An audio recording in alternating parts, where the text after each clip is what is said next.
అదృష్ట రత్నాలయం జ్యువెల్స్ అదృష్ట రత్నం అష్టైశ్వర్యాలకు మహానిలయం.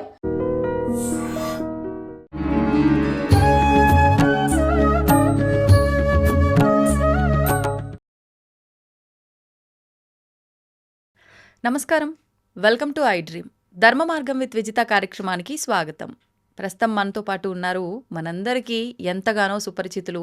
గత కొన్ని సంవత్సరాలుగా మనం వారిని ప్రత్యక్షంగా కలవకపోయినా కూడా పరోక్షంగా సోషల్ మీడియా ద్వారా వారి వీడియోల రూపంలో మన ఇంట్లో మనిషిలా మనం భావన చేస్తున్నాము. వారెవరో కాదండి, శ్రీవారి దాసుడు అనే ఒక ఇన్స్టా పేజ్ ద్వారా మనందరిలో కలిసిపోయి మన ఇంట్లో మనిషిలా మనకి ఎన్నెన్నో సందేహాలు మనకు వివరంగా మనకు ఎటువంటి అనుమానము లేకుండా, ఎటువంటి మళ్ళీ ఒక క్వశ్చన్ మార్కు తలెత్తే విధంగా లేకుండా మనందరికీ కూడా సమాధానాలు ఇస్తూ వస్తున్నారు.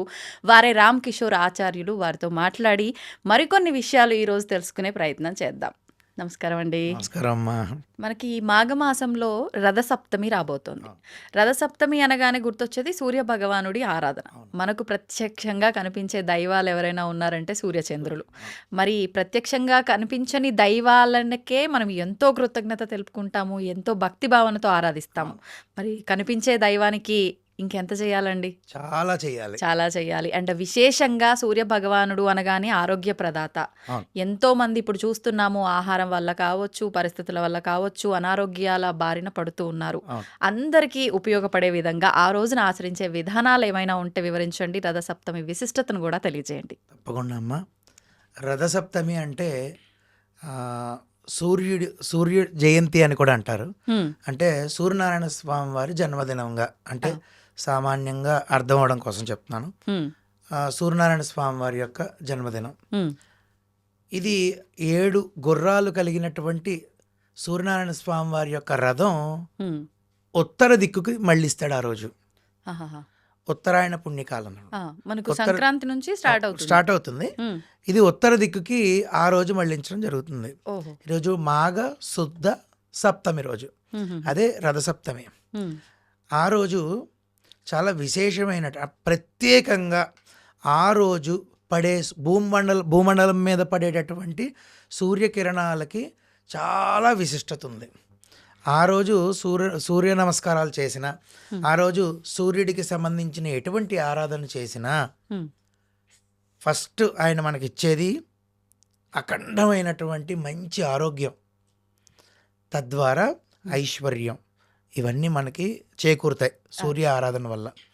ఆ రోజు ఉదయాన్నే సూర్యోదయానికి ముందే నిద్రలేచి ఒక 7 జిల్లేడాకులు, 7 రేగుపళ్ళు, ఈ మనకు కంటికి కనబడదు, ఆ సూర్యనారాయణ స్వామి వారి యొక్క రశ్మి, ఆ కిరణాలు ఎక్కువగా బాగా పుచ్చుకునేటటువంటి ద్రవ్యాలు 2. ఏది? జిల్లేడు మొక్క, రేగు మొక్క. మామూలుగా సూర్యరశ్మి వల్లే అన్ని మొక్కలు ఎదుగుతాయి, సరే ఓకే, కానీ చాలా ఎక్కువ శక్తిని గ్రహిస్తాయి ఈ 2. ఎక్కువ శక్తిని గ్రహించి అవి మనకి ఉపయోగపడేలాగా చూడండి, ఋషులు మనకు అందించినట్టుగా ఆ రోజు ఉదయం 7 ఆకులు తీసుకుని, 7 జిల్లేడాకులు, ఆ తర్వాత 7 రేగుపళ్ళు, సూర్యోదయానికి పూర్వమే శిరస్సును పెట్టుకుని తలస్నానం ఆచరించాలి. తలస్నానం ఆచరించేటప్పుడు శ్లోకం ఉంటుంది, నేను మీకు అది కూడా చెప్తాను ఇప్పుడు. ఆ శ్లోకాన్ని కూడా స్నానం చేస్తాం కదండి, ఎలా చదువుతామండి శ్లోకం అని బెంగపడద్దండి ఎవ్వరు కూడా, దయచేసి. దేవతా మంత్రాలు, శ్లోకాలు వాష్రూముల్లో అనేసరికి కొంచెం ఇబ్బందిగా అనిపిస్తుంది. అప్పుడు ఒకవేళ మనం ఆ విధంగా చేసినప్పుడు ఒకసారి స్నానం చేసేయండి. ముందుగా తలస్నానం చేసేసి, నేను చెప్తాను అంటే ఈజీగా చెప్తాను. ఒక A4 సైజులో ఒక్క 10 రూపాయలు ఖర్చు పెట్టి A4 సైజులో ప్రింట్ తీయించండి. నేను ఇప్పుడు చెప్పబోయే శ్లోకం. దాన్ని A4 సైజ్ పేపర్ పట్టేటటువంటి ఎన్వలప్ కవర్లో పెట్టండి. పెట్టిన తర్వాత ఆ రోజు అక్కడ మనం టీవీ దగ్గర పెట్టామనుకోండి, బాత్రూమ్కి బయటో లేదంటే డైనింగ్ టేబుల్ మీద పెట్టామనుకోండి, ఆ రోజు ఇంట్లో 4, 5, 6 స్నానం చేసే వాళ్ళందరికీ అది ఉపయోగపడుతుంది కదా. 1 by 1 స్నానం చేస్తారు కదా. తల మీద శుభ్రంగా పెట్టుకుని 7 జిల్లేడాకులు, 7 రేగుపళ్ళు పెట్టుకుని ఒకసారి ఎడం చేత్తో ఆ ఎన్వలప్, ఆ ప్లాస్టిక్ ఫోల్డర్ని పట్టుకోండి, చదవండి ఒకసారి. చదివిన తర్వాత దాన్ని అలా పక్కన పెట్టేసేయండి. నీళ్లు పడినా ఏమవుతుంది కదా, పక్కన పెట్టేసి శుభ్రంగా ఎడం చేత్తో ఇలా పట్టుకుని కుడి చేత్తో నీళ్లు పోసుకుని స్నానం చేయండి. ఈ విధంగా స్నానం చేయండి. స్నానం చేస్తున్నప్పుడు స్నానం చేసే ముందు ఒక్కసారి ఆ శ్లోకాన్ని చెప్పుకొని చేస్తే 7 జన్మల క్రితం అంటే 7 జన్మల నుంచి తరువుకొస్తున్న పాప కర్మ ఫలాలు కూడా మనం ఇప్పుడు అనుభవిస్తూ ఉంటాం. సహజం అది. అది మీ అందరికీ తెలిసిందే. అవి కూడా తొలగిపోతాయి. తొలగిపోయిన తర్వాత స్నానం ఆచరించి మీకు మేడ మీదకి వెళ్ళే అవకాశం ఉండి ఎండ పడే చోటకి వెళ్ళే అవకాశం ఉంటే సూర్యోదయం అవుతుంది అప్పటికి. ఆ సమయంలో కానీ నేను కొంచెం లేట్గా లేస్తానండి అంటే మరి ఏం చేస్తాం, ఆ రోజంతా స్పెషలే కదా అంటే నాకు కామెంట్లలో వస్తూ ఉంటాయి. సో 8:30 ఈ లోపల సూర్యుడి దగ్గరికి వెళ్ళి ఆయనకి సూర్యోదయానికి సూర్యుడికి అభిముఖంగా నించుని సూర్యమండల స్తోత్రము అని ఉంటుంది. చాలా చాలా చాలా శక్తివంతమైంది. ఆదిత్య హృదయం కూడా అది. దాని గురించి మీ అందరికీ చెప్పగలను. ఈ 2 స్తోత్రాలు ఎంత వీలైతే అన్నిసార్లు పఠించినట్లయితే, ఎన్ని వీలైతే అన్నిసార్లు, నేను ఒక వ్రతంగా పెట్టుకుని నేను 27 సార్లు చదువుతాను. పెద్దవి కదా అవి. అద్భుతమైన ఫలితం వస్తుంది. ఒక్కసారి చదివినా చాలు.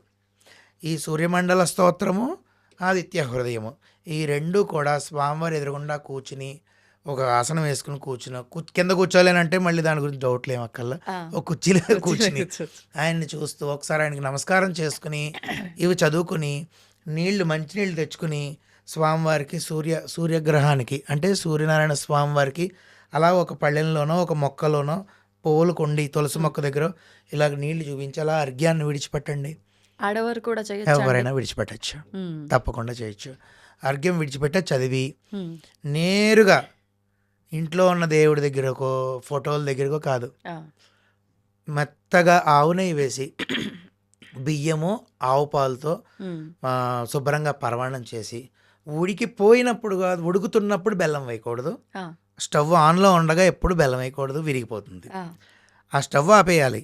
పాలల్లో బియ్యం ఉడికాయి బాగా, అది పరమాణంగా తయారైంది అని మనసుకు అనిపించినప్పుడు తెలుస్తుంది కదా, స్టవ్ ఆపేయాలి. ఓ 5 మినిట్స్ వదిలేయాలి ఆ గిన్నెని. అప్పుడు బెల్లాన్ని బాగా దంచుకున్న తర్వాత దాన్ని కలిపితే దానిపైన ఆవు నెయ్యి అభిగారం చేసి బాగా కలిపి స్వామివారికి నేరుగా మేడ మీదకే ఆ గిన్నె తీసుకెళ్ళండి. గోరువెచ్చగా ఉంటుందిగా, మేడ మీదకి తీసుకెళ్ళి సూర్యనారాయణ స్వామికి చూపించి ఆయనకే తృప్తిగా ఆయన స్వీకరించారు అని మనసుతో భావించి ఆయనకి శుభ్రంగా 5 సార్లు నివేదన చేసి మధ్య మధ్యలో నీళ్ళు తాగండి స్వామి దయచేసి, ఈరోజు మీ పుట్టినరోజు అయ్యే అందరూ అలాగే పెడుతూ ఉంటారు కాబట్టి కొంచెం ఎంత తినండి చాలు అని చెప్పి ఇంత స్వామివారికి ఆయన చేతిలో మీరు పెట్టినట్టు ఆయన నోట్లో పెట్టినట్టు భావించి మధ్యలో నీళ్ళు తాగమని చేతులు కళ్ళు కడుక్కుని అయ్యా మీరు వెళ్ళరండి, చాలా సంతోషం నా ఆతిథ్యాన్ని ఇక్కడ ఆగి స్వీకరించారు అంత బిజీలో కూడా అని మనసుతో ఆ నైవేద్యం పెట్టి చేయగలిగితే ఇచ్చే ఫలితం ఏంటో చెప్తున్నానండి. ఎంతోమంది చర్మ వ్యాధులతో బాధపడతారు, చర్మ వ్యాధులు తొలగుతాయి ఆ రోజు చేసే ప్రత్యేకంగా ఆ రోజు చేసే క్రియకి.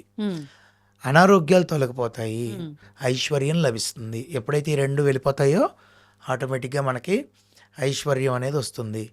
కాబట్టి వీలున్న వాళ్ళందరూ కూడా రథసప్తమి నాడు ఈ విధంగా ఆచరించండి.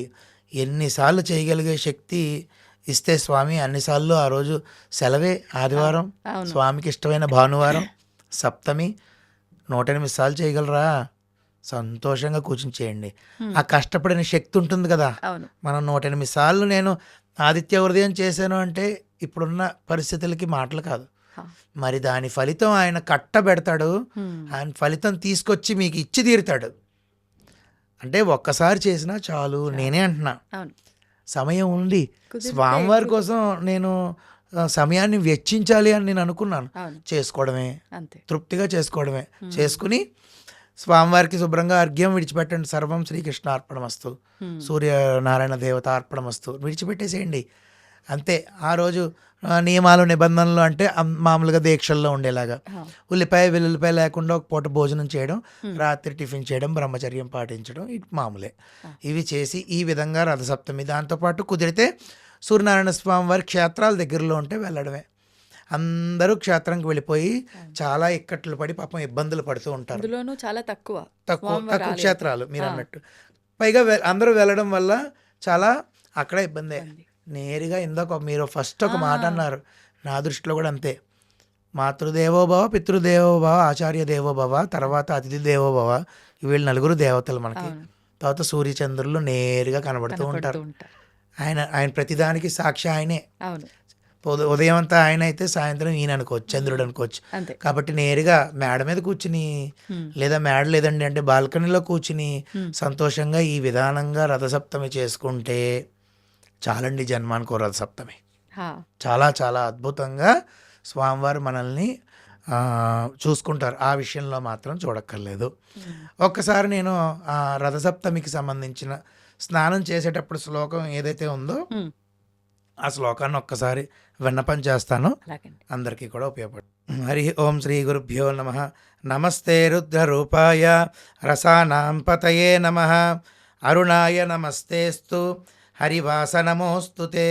యద్యజ్జన్మ కృతం పాపం మయా జన్మసు సప్తసు తన్మే రోగంచ శోకంచ మూకరీహంతు సప్తమి. ఏతజ్జన్మ కృతం పాపం యజ్జన్మాంతరార్జితం మనోవాక్కాయజం యచ్చ జ్ఞాతా జ్ఞాతే చ మే పునః. ఇతి సప్తవిధం పాపం స్నానాన్ మే సప్త సప్తికే. సప్తవ్యాధి సమాయుక్తం హరమాకం సప్తమి. శుభం. ఈ విధంగా ఈ శ్లోకాన్ని ఒక్కసారి చెప్పుకుంటే, అంటే ఇది ప్రత్యేకంగా స్నానం చేసేటప్పుడు చెప్పే శ్లోకం కదా. సో ఈ శ్లోకం చెప్పుకొని స్నానం ఆచరించి శుచిగా బట్టలు కట్టుకొని ఇంకేమీ లేదు, ఇంట్లో దేవుడి దగ్గర దీపారాధన చేసుకుని నిత్యంగా నేనైతే మేడ మీదకి వెళ్ళిపోతాను. వెళ్ళిపోయి శుభ్రంగా ఈ ప్రసాదం చేసుకుని మేడ మీదకి తీసుకెళ్ళి ఆయనకి నైవేద్యం పెట్టి ప్రశాంతంగా పారాయణం చేసుకుంటే ఇందాక మనం అనుకున్నట్టు చాలా చాలా మంచి ఫలితం వస్తుంది. విశేషంగా ఆ రోజు పడే సూర్యరశ్మికి ఒక స్పెషల్ ఉంది. ఆ స్పెషల్నెస్కే, అంటే ఆ యొక్క వైశిష్ట్యత కోసమే రథసప్తమి. అందుకని శరీరం మీద పడింది ఆ చర్మం నుంచి మొత్తం అంతా కూడా తెలిసి తెలియని రుగ్మతలు అన్నీ కూడా తొలగిపోతాయి. అంతా మంచి జరుగుతుంది. సర్వే జనాః సుఖినో భవంతు, సమస్త సన్మంగళాని భవంతు. సంతోషం అండి. అందరూ ఉపయోగించుకునే ఒక మంచి విధానాన్ని అయితే తెలియజేశారు, చాలా సులభంగా చేసుకునే విధానాన్ని. ధన్యవాదాలండి. ధన్యవాదాలమ్మా.